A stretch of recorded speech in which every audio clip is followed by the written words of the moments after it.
Hey everyone, in today's video I'm going to show you how to use Animoto stock video clips to make your video more professional and engaging. Animoto is an easy to use online video maker and their stock library lets you add high quality clips without filming everything yourself. So first you need to have an Animoto app. If you do not have so, you can go to the Play Store or the App Store and you can download it from there as well.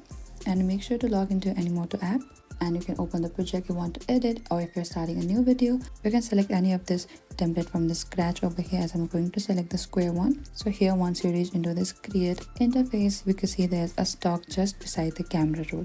You can select the stock over here. Here you'll find all of the Animoto stock videos or the photos that you want to access or you want to edit. So as you can select any of the stock by simply tapping on one of the stock, and after you're done, select done in the top right, and you can tap on the stock again over here, and after adding the clip you can adjust its duration. And Animoto also lets you add text overlays or color on top of the stock clips to make your video style, and this way you can make even stock footage feel personalized and unique. And once you've added and customized your clip, you can click on the preview in the top right to see your video in action and make sure everything flows smoothly and fits the style of your project. Then Animoto automatically saves your progress so you do not have to worry about losing any edits. And that's it. Using Animoto stock video clips is a fast and easy way to make your video look professional without shooting everything yourself. And if this video has helped you, don't forget to hit the like button and subscribe. And if you have any trouble or confusion, please comment down below and we will reach out to you very soon.